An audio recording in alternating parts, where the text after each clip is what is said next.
Bismillah. Baiklah, mulai sekarang ya Pak. Boleh. Baik. Assalamualaikum warahmatullahi wabarakatuh.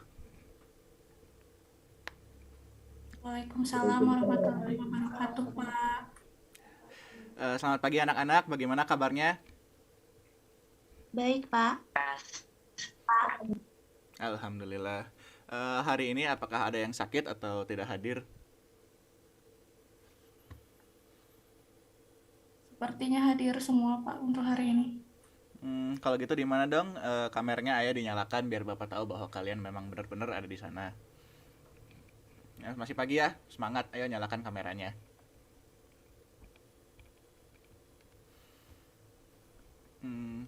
Masih ada nih yang masih belum nyala. Apakah ada kendala? Kalau misalnya ada kendala ya kabari ya. Biar Bapak tahu juga kalau kan memang bener ada, dan kalau misalnya memang ada masalah ya setidaknya tolong konfirmasi.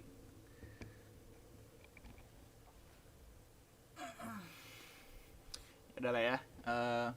Terima kasih anak-anak yang sudah bisa menyalakan kamera. Sekarang hari ini agendanya kita akan belajar mengenai kerjasama ekonomi internasional.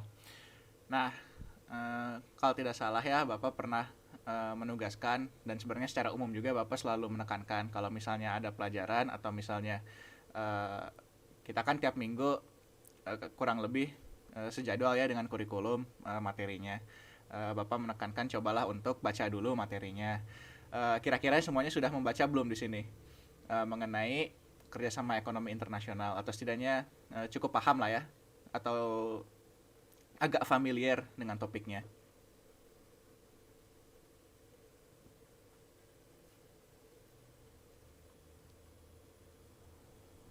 Hmm. Nah, ini kalau misalnya diem kayak gini antara semuanya percaya diri atau ternyata belum ya. Tapi nggak apa-apa lah. Kita coba lihat saja dulu. Eh, apa namanya? Kita coba review aja secara singkat. Soalnya kenapa materi ini tuh sebenarnya menurut Bapak yang paling pendek ya di antara semua materi itu. Malah PowerPoint-nya sendiri singkat ya, hanya 3 halaman. Karena di sini mengenai kerjasama ekonomi internasional itu eh, lebih banyak contohnya, contoh-contoh per kasusnya daripada membahas mengenai intisari topiknya itu sendiri. Tapi ya nggak apa-apa, kita bahas aja satu persatu ya. Sekarang Bapak izin share screen dulu ya.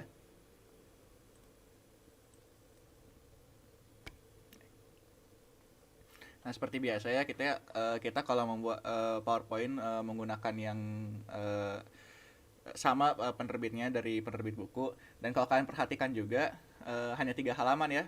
Judulnya juga oleh Bapak disesuaikan PPT singkat. Kenapa? Karena eh, apa ya? Semua lanjutan dari materinya ini juga memang hanya turunan dari ini saja. Bapak hanya akan menjelaskan singkat saja karena Bapak mau kegiatan utamanya itu kita bermain peran ya, atau kita menganalisis kasus. Jadi Bapak jelaskan ulang saja secara singkat untuk agar kita bisa lebih banyak waktunya di situ. Oke, sekarang hmm, Bapak akan menjelaskan dulu.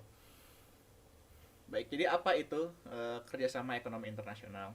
Kerjasama ekonomi internasional itu adalah kerjasama yang dilakukan satu negara dengan negara lain, eh, dengan beberapa negara lain atau sekaligus ya. Nah, itu kan berarti definisinya bisa bilateral atau multilateral. Selanjutnya, kerjasama ekonomi internasional itu yang saling menguntungkan di bidang ekonomi. Ya pasti saling menguntungkan ya, karena kalau tidak menguntungkan untuk apa negara itu melakukan kerjasama? Nah, jadi pada dasarnya kerjasama itu pasti harus sukarela dan pasti harus menguntungkan. Kalau tidak ya tidak akan mungkin dilakukan oleh negara manapun. Lalu manfaatnya apa? Manfaatnya kemajuan perekonomian dari sisi apa? Dari sisi kalau kita ingat ya dari teori David Ricardo atau teorinya Adam Smith mengenai keunggulan komparatif dan keunggulan absolut. Nah, kita ingat lagi ya bab-bab sebelumnya, jangan sampai dilupakan. Itu dapat menimbulkan kemajuan perekonomian karena negara bisa spesialisasi. Dari spesialisasi itu bisa datang apa ya? Peningkatan kualitas tenaga kerja. Karena tenaga kerjanya semakin ahli kan dalam spesialisasinya itu. Nah, dengan adanya spesialisasi apa yang terjadi? Kita dapat menurunkan harga pokok per produksi. Nah, ini kita dengan cepat saja ya mereview garis besarnya. Lalu kemudahan memperoleh bahan baku, tentu kalau misalnya ada satu negara yang punya sumber daya alam yang sedangkan yang lainnya tidak, membuka lapangan kerja baru. Ya untuk berdagang kan berarti kita butuh orang untuk mentransportasi barangnya, kita butuh orang untuk dalam rantai supply-nya ya, dalam berdagang itu semua kan membutuhkan orang untuk mengerjakannya. Masuknya modal asing, ya jelas jika kita berdagang dengan negara lain maka mereka pun akan membayar dengan mata uang mereka. Sekalipun mereka menggunakan dolar ya tetap saja kan itu modalnya berasal dari luar, mereka membayarnya. Kesempatan menimba ilmu, pengetahuan, dan teknologi negara maju, ya bayangkanlah jika kita mengekspor atau mengimpor barang dari luar negeri, kan kita bisa mempelajari dari mereka juga apa yang telah mereka buat yang kita itu belum miliki misalnya. Mengimpor barang yang mahal diproduksi sendiri. Nah, kita pernah bahas ini di perdagangan internasional ya. Maaf. Kita sudah bahas ini di perdagangan internasional bahwa dengan adanya spesialisasi juga bisa menunjukkan bahwa barang yang diproduksi sendiri itu mahal. Dengan adanya spesialisasi di negara lain kita bisa berdagang saja. Lalu memperkuat daya tawar dan posisi Indonesia dengan spesialisasi itu, balik lagi. Nah, bentuk kerjasama ekonomi internasional itu garis besarnya ada 5 ya. Kerjasama ekonomi bilateral, multilateral, regional, antar regional, dan berdasarkan tujuan dan lapangan usahanya. Nah, ini normalnya lanjutan dari PowerPoint ini adalah kita memperlihatkan contoh-contohnya ya.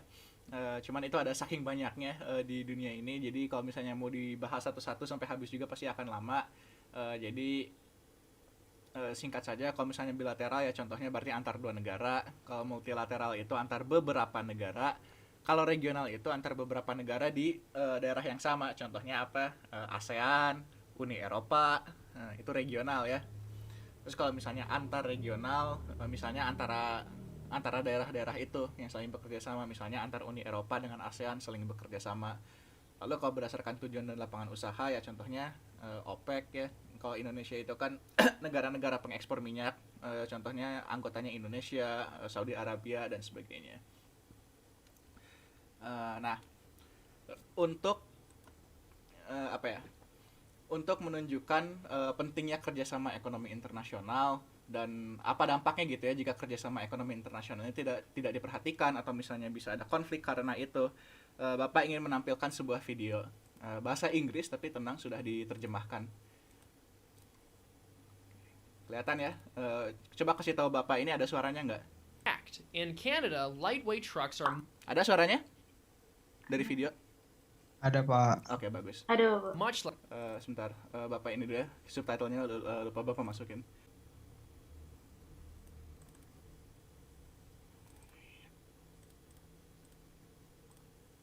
Oke. less expensive than they are in the US. Fun fact, in Canada, lightweight trucks are much less expensive than they are in the US. Why? Because of chickens.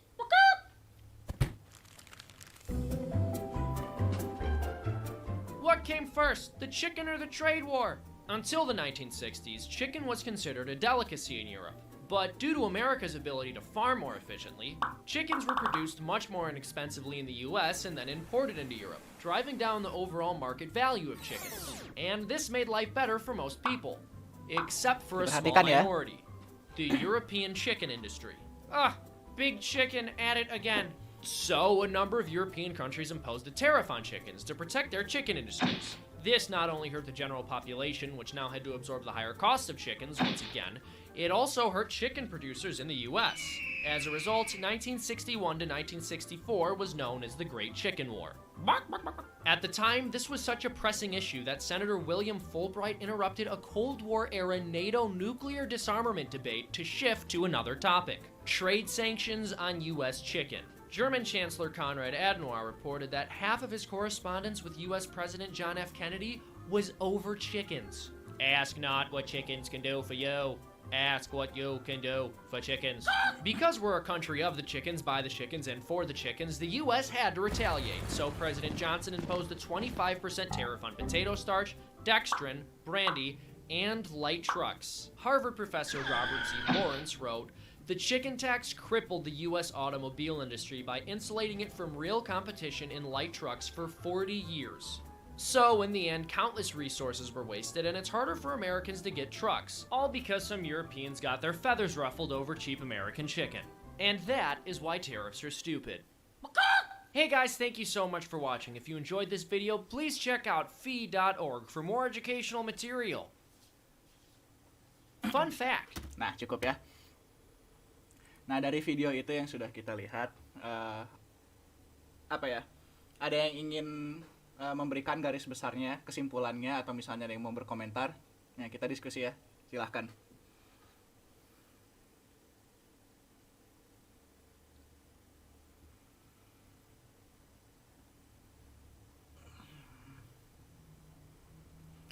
Coba kalau misalnya nggak ada yang mau berpendapat, Bapak coba tunjuk nih. Gak apa-apa ya, Bapak bukannya meminta kalian buat langsung benar, kan namanya juga diskusi. Pasti kalian setelah melihat itu kalian punya tanggapan, atau misalnya kalian punya ide, punya sesuatu yang kalian pelajari, komentar aja boleh. Nanti dari situ kan kita bisa mengembangkan. Tidak ada jawaban salah di sini karena kan kita masih diskusi.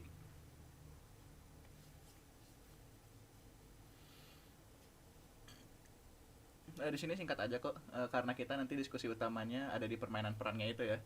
Kan kalau tadi kita perhatikan dari video ya, ternyata kita lihat bahwa sebenarnya kalau dari persengketaan yang sederhana ya, hanya karena masalah isu ekspor impor ayam saja antara Amerika dengan Eropa, ternyata dampaknya itu jadi lebih besar lagi. Yang tadi awalnya hanya mengenai ayam, jadinya Amerika pasti tidak ingin hanya barangnya sendiri saja yang ditarifkan, sedangkan konsekuensinya ya jadi tidak kompetitif di pasarnya Eropa, sehingga jika mau tidak mau mereka harus membalas dengan tarifnya sendiri. Tarif yang dikenakan oleh Amerika itu tarif terhadap truk ringan ya, salah satunya, dan beberapa bahan kimia lain. Jadi konsekuensinya adalah di Amerika sendiri hampir tidak ada truk ringan yang berasal dari Eropa, dan konsekuensinya mereka tidak harus bersaing dengan truk yang truk ringan yang diproduksi di Amerika tidak harus bersaing dengan yang diimpor dari Eropa. Nah, konsekuensinya seperti yang dibilang oleh profesor tadi ya, yang melakukan penelitian dari Harvard, katanya truk ringan di Amerika itu menjadi tidak kompetitif, atau kualitasnya juga semakin menurun. Nah, bisa kita lihat di sini, jika negara itu tidak dapat menyelesaikan sengketanya atau misalnya permasalahannya dengan damai, maka bisa jadi ada konsekuensinya seperti ini. Nah, makanya kita punya organisasi sekarang ya, seperti WTO atau organisasi internasional lainnya yang untuk memfasilitasikan kerjasama ekonomi internasional, karena saking pentingnya bagi kita untuk bekerja sama. Dan jika tidak, ya konsekuensinya seperti tadi itu. Dan tadi itu hanya berdasarkan isu dagang saja ya. Bayangkan kalau misalnya ada isu-isu lain gitu. Kan kita juga contohnya sekarang kita gara-gara bisa sampai harus belajar online juga, misalnya karena ada pandemi Covid. Kita kan butuh vaksin, dan vaksinnya juga kan misalnya tidak semua negara bisa memproduksi sendiri ya.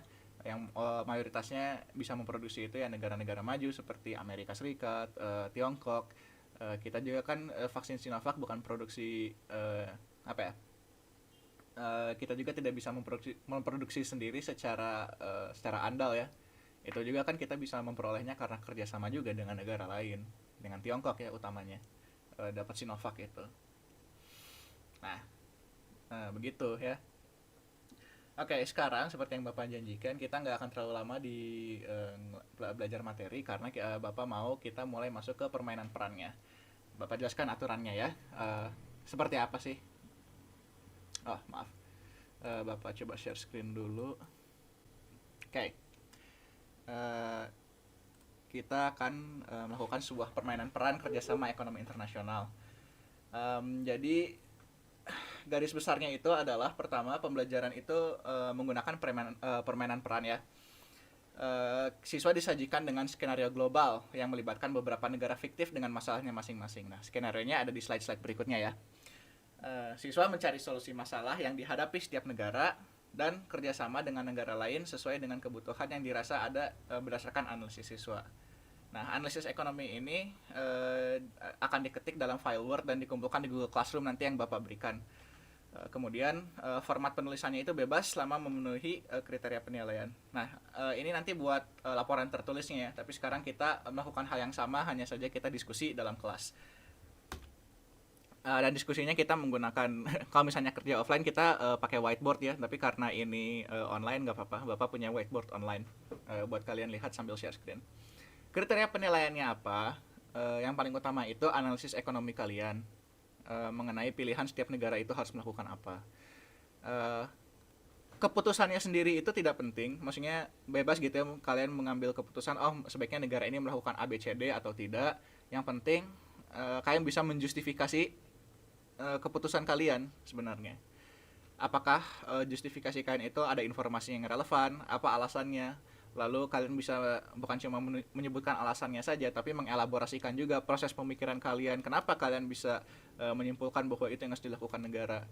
Lalu kalian juga bisa menghubungkan dari awal sampai akhir, misalnya sebab akibatnya apa. Jika negara ini memiliki masalah ini, maka menurut kalian misalnya harus mengambil tindakan A dengan harapan bisa mencapai hasil C misalnya.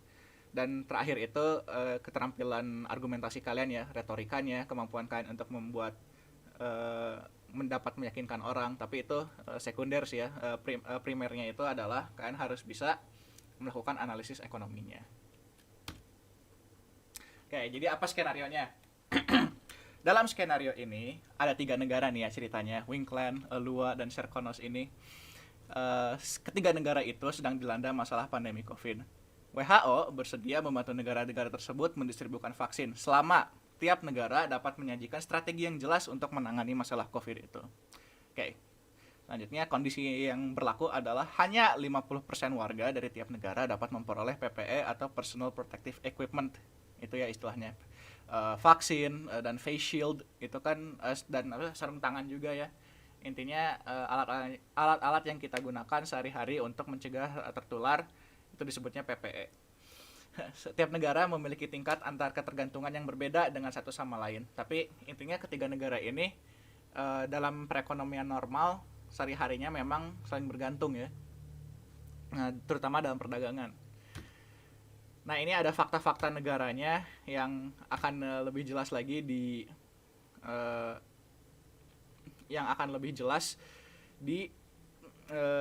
akan ditampilkan juga nanti di whiteboard. Bapak juga sudah mengirimkan di grup ya. Ini materinya. Lalu ada asumsi juga bahwa membagikan PPM menghambat infeksi sebesar 10% per bulan. Ya, ini asumsi kalau misalnya kalian ingin mengambil keputusan ya, buat jadi informasi pertimbangan juga. Nah, kelihatan ya.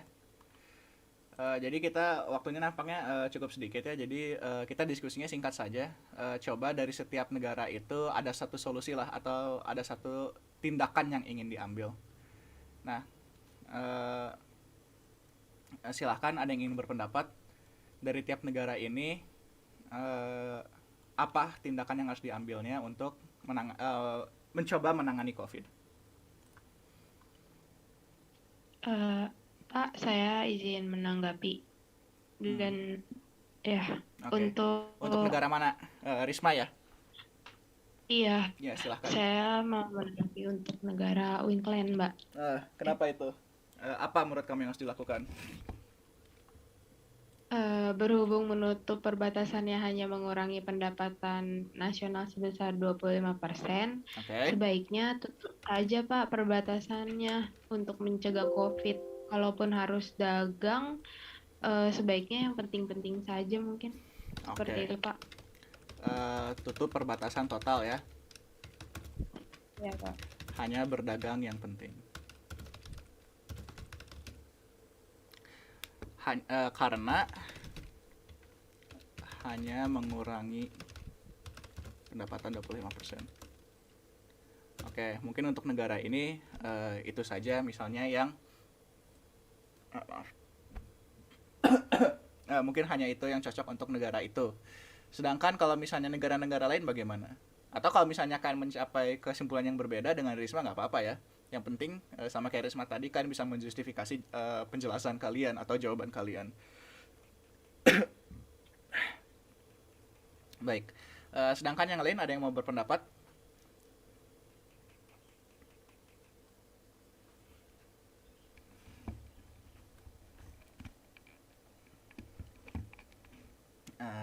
Silakan dipikir-pikir dulu. Tidak apa-apa kalian coba baca-baca materinya, baca fakta-faktanya, siapa tahu kalian jadi terpikir suatu solusi. Contohnya nih kalau buat Republik Luar, coba kita pikirkan ya.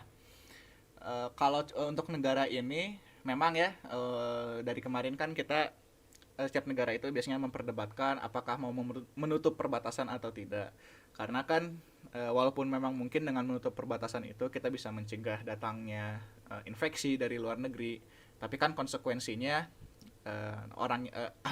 negara yang bergantung dengan perdagangan bisa saja kekurangan pendapatan ya, dan bisa mengurangi standar kehidupan negaranya. Nah, mungkin misalnya buat negara seperti Republik Luar ini yang konsekuensinya mengurangi pendapatan nasional sebesar 40% mungkin kurang bijak ya. Nah, itu contoh yang harus diperhatikan mungkin dari Bapak. Nah, coba deh dengan membaca fakta ini dan asumsi-asumsi ini juga, kira-kira menurut kalian nih solusi yang baik buat negara ini itu apa sih? Coba, ada yang ingin berpendapat? Saya mau mencoba, Pak. Iren ya? Iya, yang Oke, silakan Iren. Gimana? kan di situ sangat bergantung pada perdagangan gitu ya, Pak. Jadi menurut saya luar itu tidak bisa menutup perbatasan karena prioritasnya itu adalah meyakinkan negara lain untuk menutup perbatasan dan harus tetap melanjutkan perdagangan gitu, Pak. Oke. Tidak bisa menutup perbatasan karena bergantung. Iya, begitu, Pak. Sedangkan tadi ada yang Iren sebutkan mengenai negara lain gimana? Lanjutannya, negara lain harus tadi Bapak agak putus-putus suaranya, maaf. Oh iya, meyakinkan negara lain gitu, Pak, untuk jangan menutup perbatasan, kan ada dia sangat bergantung gitu ke. Iya. Bagus ya. Jadi bukan hanya luar ini tidak boleh menutup perbatasan, tapi harus meyakinkan negara lain juga untuk melanjutkan perdagangan ya intinya. Nah, ini kan bisa jadi ada konflik kepentingan juga ya. Di satu sisi ada satu negara yang ingin melanjutkan perdagangan, tapi misalnya nih skenario-nya kalau misalnya Risma sedang bertanggung jawab atas kebijakan negara yang satunya lagi, padahal nyatanya mereka tidak ingin melanjutkan perdagangan. Nah, disitulah biasanya harus ada negosiasi atau harus ada diskusi antar negara itu. Nah, tapi di sini sudah tergambarkan juga ya, baru saja antar dua negara, baru antar dua isu saja sudah ada konflik. Bagaimana nanti kalau ada konflik ke bawahnya lagi nih, kalau misalnya kita sudah mencapai keputusan kebijakan baru. Terakhir untuk ini boleh, untuk Kepulauan Serkonos ini. Pak, saya mau, Pak. Asep? Ya, Pak. Ya, Asep kemana aja dari tadi masih belum nyala on cam, kirain ketiduran. Enggak dong, Pak. Aku mah lagi baca-baca, Pak. Oh, ya udah tuh ya, bagus. Gimana Asep? Ya Pak, kan karena Serkonos ini bergantung pada turisme gitu Pak. Jadi sama seperti Republik Luar gitu. Jadi sebaiknya perbatasannya itu tidak ditutup gitu Pak, dan mempertahankan turisme ini gitu Pak. Ini kan negara yang populasinya itu sedikit. Jadi kalau menurut Asep Pak justru mending jangan dibatas aja, jangan ditutup aja gitu Pak perbatasannya gitu. Sebentar, tadi Asep menyebutkan soal populasi nih dan jangan ditutup. Hubungannya apa ya kira-kira? Bisa dijelasin nggak? Bapak masih belum connect nih. Nah Pak, jadi kalau misalnya si populasinya itu sedikit terus perbatasannya ditutup, itu tuh kayak orang-orangnya tuh dikit gitu Pak. Nanti kalau misalnya orang-orangnya dikit terus perbatasannya ditutup, ya si pihak istilahnya mah tuh Pak, konsumen sama si produsennya itu dikit. Jadi si perekonomiannya itu kegiatannya itu intensitasnya itu kurang gitu Pak. Gitu ya. pendekatan yang menarik ya dari sisi demografi berarti Asep memikirkannya.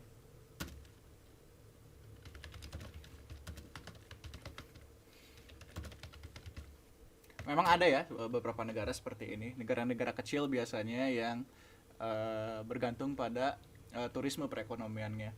Dan memang kalau misalnya negara seperti itu jika ditutup perbatasannya, maka negara yang sektor industrinya itu sektor utamanya itu turisme memang akan kekurangan pendapatan ya. Apalagi akan konsekuensinya lebih drastis juga kalau misalnya negaranya itu sebagian besar warga negaranya juga kerjanya di sektor turisme ini.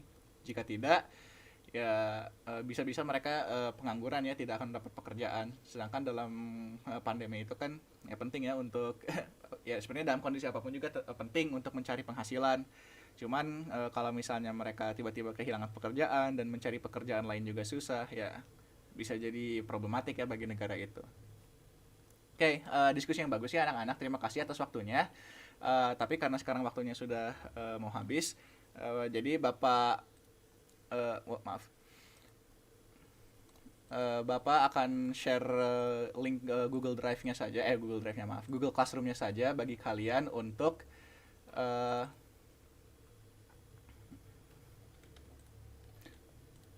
mengumpulkan tugasnya masing-masing. Tugasnya sama ya yang sudah tadi Bapak berikan.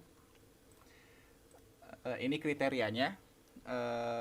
Ini yang harus dilakukan sama seperti tadi, kalian menganalisis setiap negara, lalu kalian tulis untuk setiap negara itu kira-kira kebijakan apa saja yang harus diambil. Ini kriteria penilaiannya, utamanya itu analisis ekonomi kalian. Nah, untuk ruangan Google Classroom-nya sendiri itu ini ya, ini kode kelasnya. Nah, ini kode kelasnya dan Bapak berikan juga nanti link atau tautan untuk masuk ke dalam kelasnya. Dan ini materi yang lengkapnya ya, sudah Bapak berikan. Lalu nanti Bapak akan buatkan bagi kalian untuk mengumpulkan tugas analisisnya masing-masing ya, gitu. Nah, karena waktunya sudah mau habis, Bapak sekarang akan menyimpulkan ya. Jadi yang namanya dunia modern itu, kita tidak bisa, negara itu tidak bisa hanya berdiri sendiri ya, tapi harus berinteraksi dengan satu sama lain. Kita harus bekerja sama dan kita juga harus bekerja samanya secara sehat ya. Karena jika kita berinteraksi dengan negara lain ya, sehari-hari juga kita tahu ya, berinteraksi dengan orang lain itu pasti ada konflik. Apalagi dalam negara juga skalanya lebih besar konfliknya. Dan jika konfliknya ini tidak diselesaikan, bisa-bisa konsekuensinya cukup fatal ya. Nah, makanya penting bagi kita untuk saling bekerja sama. Nah, yang paling jelas karena kita belajarnya ekonomi ya, kita lebih menekankan di sisi perdagangannya. Nah, begitu. Pentingnya bagi kita untuk suatu negara itu saling bekerja sama dengan satu sama lain. Nah, terima kasih atas partisipasinya. Oh ya, sebelum Bapak tutup deh, ada yang ingin bertanya nggak? Mengenai apa saja yang berkaitan dengan pelajaran sekarang? Tidak ada? Baik, jika tidak ada, Bapak berterima kasih atas kehadiran kalian. Wassalamualaikum warahmatullahi wabarakatuh. Waalaikumsalam warahmatullahi wabarakatuh. Rekaman selesai.